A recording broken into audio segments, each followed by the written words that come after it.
You are probably going to hear some background noise today. Miss Rebecca is here with me, so you might get to hear some of the video she's watching or hear her talking or singing. Today's reading is from the 32nd chapter of Exodus, verses 1 through 14. When the people saw that Moses delayed in coming down from the mountain, they gathered around Aaron and said to him, "Come, make us a god who will go before us, because this Moses, the man who brought us up from the land of Egypt, we don't know what has happened to him." Then Aaron replied to them, "Take off the gold rings that are on the ears of your wives and your sons and your daughters and bring them to me." So all the people took off the gold rings that were on their ears and brought them to Aaron. He took the gold from their hands, fashioned it with an engraving tool, and made it into an image of a calf. Then they said, "Israel, this is your God, who brought you up from the land of Egypt." When Aaron saw this, he built an altar before it. Then he made an announcement, "There will be a festival to the Lord tomorrow." Early the next morning they arose, offered burnt offerings, and presented fellowship offerings. The people sat down to eat and drink, then got up to play. The Lord spoke to Moses, "Go down at once, for your people you brought up from the land of Egypt have acted corruptly. They have quickly turned from the way I commanded them. They have made for themselves an image of a calf. They have bowed down to it, sacrificed to it, and said, 'Israel, this is your God, who brought you up from the land of Egypt.'"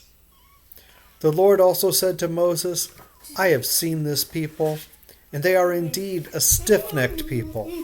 Now, leave me alone so that my anger can burn against them and I can destroy them. Then I will make you into a great nation." But Moses interceded with the Lord his God. "Lord, why does your anger burn against your people you brought out of the land of Egypt with great power and a strong hand? Why should the Egyptians say, 'He brought them out with an evil intent to kill them in the mountains and wipe them off the face of the earth'? Turn from your great anger and relent concerning this disaster planned for your people. Remember your servants Abraham, Isaac, and Israel. You swore to them by your very self and declared, 'I will make your offspring as numerous as the stars of the sky, and will give your offspring all this land that I have promised, and they will inherit it forever.' So the Lord relented the disaster he said he would bring on his people." Amazing. Amazing. Amazing, yes, said the Gruffalo. So, Rebecca likes that part of the book, Gruffalo. Moses was gone for a long time. There is no indication that Moses knew how long he would be gone. All the people knew was that their leader left and had not returned. They may have felt abandoned in the wilderness. They turned to Aaron and asked him to make them a god. Aaron may have been feeling the same sense of loss and abandonment that the people were feeling. He also may have wanted to prevent a complete rebellion or attack against himself. We don't know Aaron's motivation, but we know that he built an idol for the people. Put yourself in their place. Have you ever felt abandoned? Have you ever been in an unfamiliar place, alone and not sure what is happening? If not, imagine how that would feel. A sense of security, of familiarity would be important. The Israelites turned to Aaron as a leader, a deliverer, a Moses. They asked him to make them a representative of divine power, something to look at, to appeal to provide a sense of security. When Aaron completed the idol, the people proclaimed it to be the God who brought them out of Egypt. Within the past year, I've heard a new interpretation of this proclamation. The Israelites were not claiming that some bovine god delivered them from slavery, but they were claiming that Yahweh, the God of Abraham, Isaac, and Jacob, was represented by the idol. They were worshiping the God of Israel. They were worshiping the true God. They were just doing it in a blasphemous way. They were doing it in a way specifically prohibited by Yahweh. So, with that interpretation, Aaron's building of an altar can also be seen from a new perspective. If we want to cast Aaron in a good light, then we can assume that Aaron saw that the people were worshiping Yahweh. And even though they were doing it in a blasphemous way, Aaron wanted to encourage the worship of Yahweh and built an altar. It's a stretch. It may be wrong, but we should consider all of the possibilities, especially when we don't know the actual motivation. Yahweh was quite upset. The chosen people, Yahweh's chosen people, directly disobeyed a commandment. Yahweh was so upset that Yahweh referred to the people as Moses' people, whom Moses brought out of Egypt. That reminds me of an upset mother turning to her husband and saying, "Look at what your son did."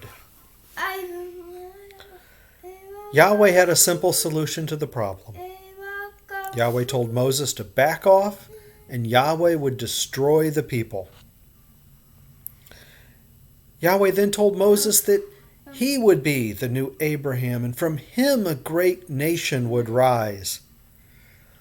Moses ain't having none of that. He asked Yahweh why Yahweh was so upset at a people delivered from slavery by Yahweh.